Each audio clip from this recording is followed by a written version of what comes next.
তো আসসালামু আলাইকুম সবাইকে, welcome to my another video. Actually আজকের ভিডিওতে আমি যাচ্ছি সাভারে। কারণ সাভারের ভিডিও এত করা হয় কেন আমি বলি আপনাদের, মানে আমার বাড়ি আরিসাতে। তো আমি আরিসা থেকে সাভারে যাই অফিসের কাজে। তো এখানে আমার অফিস, তো সপ্তাহে প্রায় 2-3 বার আসা হয় আরিসা টু সাভার, আসা হয় যাওয়া হয়, যার কারণে এই সমস্ত ব্লগ হয় বেশি। তবে আসার সময় যেহেতু রাত করে আসি ব্লগ করা হয় না, আর যাওয়ার সময় দিন করে যাই সেহেতু একটু ব্লগ করা হয়, এই আর কি ঘটনা। তো এখন আমি বাড়ি থেকে অনেকক্ষণ পরে ব্লগ শুরু করছি। এখন আছি বরঙ্গালের কাছাকাছি, ফরসাডিয়া পার হয়েছি। এখন ঘটনা হয়েছে একটাই, সেটা হচ্ছে ধামরাইতে আমার এক চাষতে ভাই তারা এসে ওরা নিয়ে নবীনগর পর্যন্ত যাওয়া লাগবো। নবীনগরে সেনা শপিং এ কিছু কাজ আছে, তো ওরা এখান থেকে রিসিভ করুন আর আমি এখান থেকে একা একা রওনা করছি। তবে একটা বিষয় কি আপনাদের বলি, সেটা হচ্ছে আজকে আমি বেরিয়েছি অনেক পরে। এখন বাজে হইলো 4:40, মানে আমার এখানে 4:30 বাজে, 10 মিনিট ফার্স্ট আছে আমার বাইকে ঘুরি। তো এখন এই বিকেল টাইমে গাড়িগুলি চলে বেশি, তবে সাবধানে যাইতে হবে, খুবই সাবধানে। তারপরেও রাস্তাঘাটে কোনো বিশৃঙ্খলা বা রাস্তাঘাটে কী কী ঘটে সেগুলো আপনারা দেখবেন এই ভিডিওতে আর এনজয় করবেন। তবে আমার জন্য দোয়া করবেন। আর যারা যারা ভিডিও থেকে চলে যান সাবস্ক্রাইব করেন না, তাদের জন্য আমি খুবই দুঃখিত।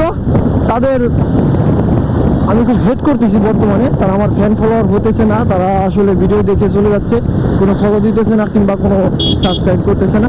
তাদেরকে রিকোয়েস্ট করবো, প্লিজ প্লিজ প্লিজ সাবস্ক্রাইব করে দেবেন, যাতে করে আমার ভিডিও বানানোর আগ্রহ আরও বেড়ে যায়, আমি যাতে আপনাদেরকে আরও সুন্দর সুন্দর মোট ব্লগ দিতে পারি। সবাই আমার জন্য দোয়া করবেন ইনশাআল্লাহ। তো এই দেখুন বরঙ্গাল, এত সুন্দর রাস্তা, খুবই সুন্দর রাস্তা। আর আজকে একটু বৃষ্টি হয়েছে, বৃষ্টি হওয়ার কারণে ও শীতল বাতাস টাতাস আছে, মোট মিলিয়ে ভালোই লাগতেছে। এ কাকু, এটা কি হাঁটার জায়গা? আমাদের বাংলাদেশের মানুষ কখনো ভালো হবে না, এনারা ফুটওভার ব্রিজ থাকতে নিচ দিয়ে হাঁটাচলা করবে। আর দুর্ঘটনা হইলে সেটা বাইকারের দোষ, দুর্ঘটনা হইলে সেটা গাড়ির দোষ, এই আর কি। তো আমার বাইকের সাইড স্ট্যান্ডে একটা ব্যাগ ঝুলানো আছে, ব্যাগটা অনেক ভারী, ব্যাগটার জন্য বাইক বাম পাশে গাড়ি খেতেছে। সমস্যা নাই, রাস্তা তো ফাঁকাই দেখতেছি, মনে হয় বৃষ্টি হয়েছে না দুপুরে পরে, তারপর থেকে মনে হয় রাস্তা গাড়িগুলি বেশি নাই। তবে যাই হোক, বৃষ্টির দিন, যে কোনো সময় বৃষ্টি আসতে পারে, আমার খুব সাবধানে থাকা লাগে। একটা কথা বলি আপনাদের, মোটো ব্লগ কেন আমি তো পছন্দ করি। আমি আরও 10-15 বছর আগে থেকেই আমার একটা টার্গেট, আমার একটা ইচ্ছা, আমার খুবই ইচ্ছা যে আমি মোটো ব্লগ করবো। এটা মধ্যপুর আসছি, মোটো ব্লগ করবো। আমি তখন খুব মোটো ব্লগ দেখতাম, যে কোনো বাইকের, হিরো স্প্লেন্ডারের, বেশিরভাগ ইন্ডিয়ান মোটো ব্লগ দেখতাম, যেমন জেএস পাজি, তারপরে আরেকটা নাম কি, হ্যাঁ জেএস পাজি, আরও অনেকগুলো আছে, জাহির, বাইকার বাই জাহির, তারপরে বাংলাদেশের কিছু বাইকার আছে, এনাদের ভিডিও আমি খুব দেখতাম। তবে ইন্ডিয়ানগুলো বেশি দেখতাম, মানে ইন্ডিয়ানগুলো বেশি দেখতাম কি, ইন্ডিয়ার বাইকাররা ছোটো ছোটো বাইক দিয়ে মোটো ব্লগ করে। তখন আমার বাইকই নাই, ক্যামেরা নাই, কিছুই নাই, তাহলে আমার কি ওই বড় আশা করলে চলবে? আমার তো ছোটো আশা করতে হবে। সেহেতু আমি সার্চ করতাম মোটো ব্লগ অন হিরো স্প্লেন্ডার, ওই ব্লগগুলো দেখতাম, খুব মজা লাগতো। তো তারপরে ফাইনালি আমি বাইক নিলাম, ক্যামেরা নিছি রিসেন্টলি, আমি কিন্তু ব্লগ শুরু করতেছি। এতদিন লাগে গেল, আসলে এর ভিতরে দেখা গেছে আমার সংসার, ফ্যামিলি হাবি যাবি, টাকা পয়সা ম্যানেজ করে একটা ব্যাপার। আমরা মধ্যবিত্ত ফ্যামিলি ভাই, আমরা বড় লোক না। বড় লোক হলে তো সে তখনই বাইক কিনে ক্যামেরা কিনে লাগিয়ে করতাম ব্লগ করার জন্য, আর ব্লগ করতাম। বিদায় শিবালয় উপজেলা, আমার শিবালয় উপজেলা বিদায়। আমার এখন চলে আসলাম কোন জেলায়, যিনি ঘিউর উপজেলায় বলে, মানে আমাদের এলাকা হচ্ছে মানিকগঞ্জের শেষ সীমানা শিবালয় উপজেলা, তারপরে হইলো রাজবাড়ি। এখন ওফ, এই রাস্তাগুলো সারলো না রে ভাই, সেই অবস্থায় রাস্তাগুলোকে কবে সারবে? এখন ইন্ডিকেটার দেওয়া যায় যে আমি ওভারটেক করবো, সেহেতু ইন্ডিকেটার দিয়ে দিলাম।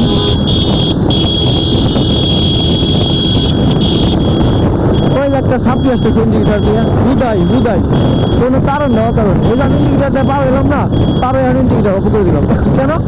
পার হয়ে গেছি গাড়ি জন্য, এটা ইন্ডিকেটার তো আমার সিগন্যাল দেওয়া যে আমি তোমার ওভারটেক করতেছি, সামনেরটা যাতে টের পায়। আবার 2টা ডিপার দেওয়া উচিত, এই আর কি।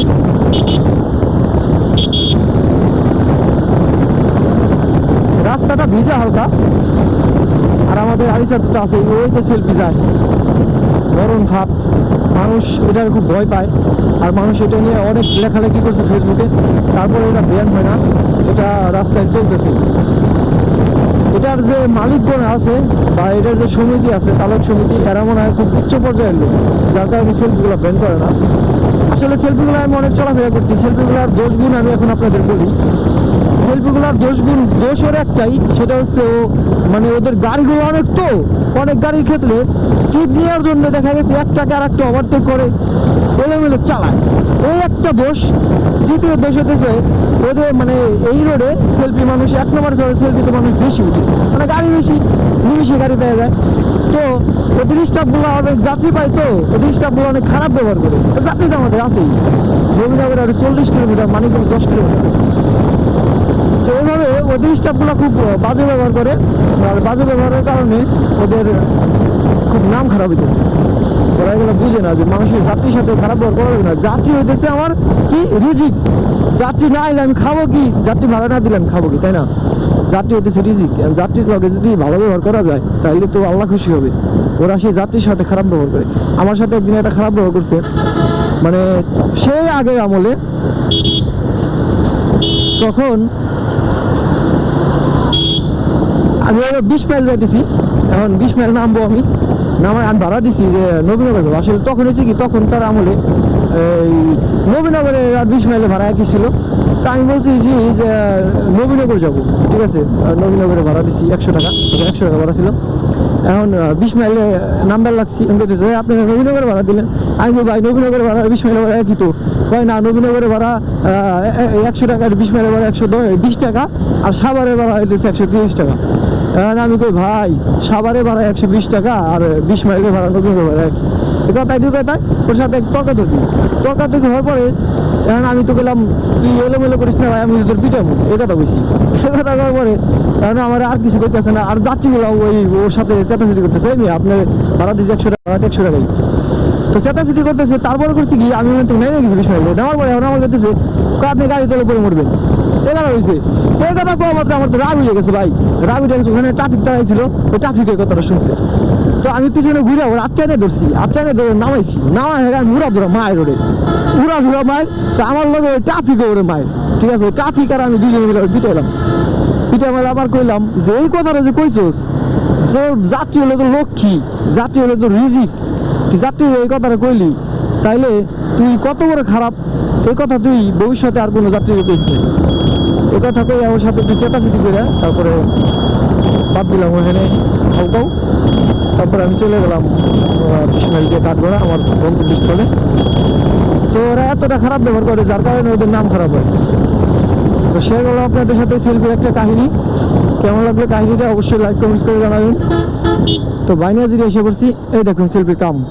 তুই চাপায় থামা বেটা, চাপায় থামা, মাঝখানে থামানোর কি আছে? আচ্ছা সেলফি ওভারটেক করছি, ভালো হয়েছে। সেলফি সামনে থাকা মানে একটা বিপদ, ও কোন সময় তারা করে সেলফি এদিকে আর আসলে হইতেছে আলিনুর বা স্মার্ট পরিবহন যেটাই বলেন।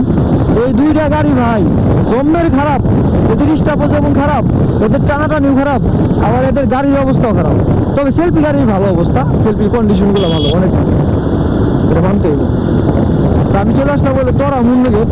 একটু পরে রাস্তার অবস্থা খারাপ হবে, মানে রাস্তা হইলো ওই পাথর বিছিয়ে রাখছে এমন টাইপের রাস্তা, ওইটুকু আমার সবচেয়ে থেকে বাজে লাগে। তাছাড়া বাকিটুকু ক্লিন রাস্তা আমার সব থেকে ভালো লাগে। ক্লিন রাস্তায় বাইক চালায় মজা। তারপর ওই রাস্তাটা দেখেন অন্ধকার হয়ে গেছে, কেবল বাজে বেলা 5টা, 5:30 বাজে। তো 5টার সময় একদম অন্ধকার হয়ে গেছে, মানে বৃষ্টির জন্য এই বিষয়টা হয়েছে আর কি। বৃষ্টি হইলে এমনটাই শীতল থাকে পরিবেশটা, যার কারণে একদমই অন্ধকার হয়ে গেছে। তো অন্ধকারে আমার ক্যামেরা ফুটেজ মনে হয় ভালো আসতেছে না। হাওয়ার পর তুই কোন ওভারটেক করো দেখছেন ভাই, কেমনি করে ওভারটেক করবো ওগুলা রে কইব কারা যে ভাই দেখে শুনে চালা, বড় মানুষটা নাই।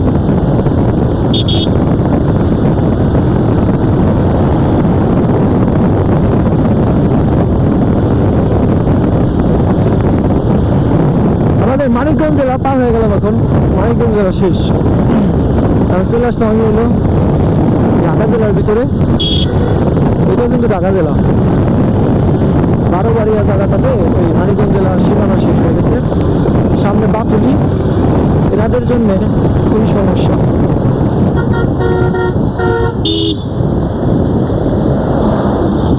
কও ভাই যামু কই? হ্যাঁ, একটা গাড়ি যে একটা রানিং এ চলে যাবে, চলে যাওয়ার জায়গাটা নাই, ওই পাশে কাদা, ওই পাশেও আসতে ওভারটেক করতে। তাহলে এভাবে যদি রাস্তায় চলাফেরা করেন, রাস্তায় তো অবস্থা চলাফেরা করো প্লেট।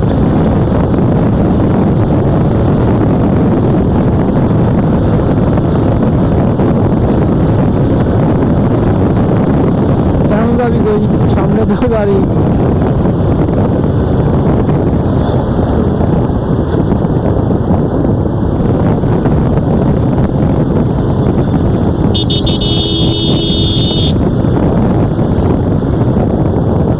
দেখছেন দুই বাজে। এই হাইওয়ে আমাদের প্রতিদিন রাইড করতে হয়, যখনই যাতায়াত করি আমরা এই হাইওয়েতে আমাদের যাতায়াত করতে হয়। তাহলে বুঝেন আমরা কতটা পেরেশানিতে থাকি, কতটা বেশি দিয়ে। খানিকটা চিপা, খানিকটা রাস্তা শুরু করছে, এই যে চিপা রাস্তাটুকু। এখানে তো একটা গাড়ি ওভারটেক তো করবেই, ওরা তো যাওরা ওভারটেক করবেই।